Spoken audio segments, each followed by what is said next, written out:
देख ले पार्क देख ले खराब बा ना पार्क सही बा एक नंबर नहीं खे हां ये में हमने के अच्छा लगा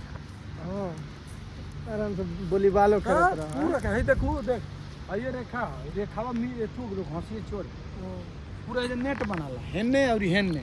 आदमी हो जाने जी नेटवा खोल देल मुझे बरसतिये में सोर लग जाला है आदमी घरों में चली जाए देख बताना गाड़ी में खाना जाला सोच पूरा एमआई अलवर में हां पूरा अलवर जिला के जितना सरकारी स्कूल बा हां सब जाला ना करे ए देख मोर गाड़ी पीछे से देखा देख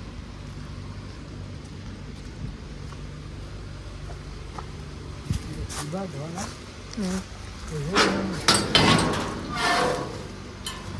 यही में टिफिनिया लोड होला हां बात के समझ है हां हमें सब्जी नीचे रोटी नीचे फल ऊपर अच्छा ठीक कैरेट से हां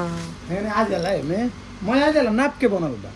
इस होते को टिफिनिया बोर्ड बते में ना है ना आज मैं आ जाई हां ना पिए के उ बनाई हां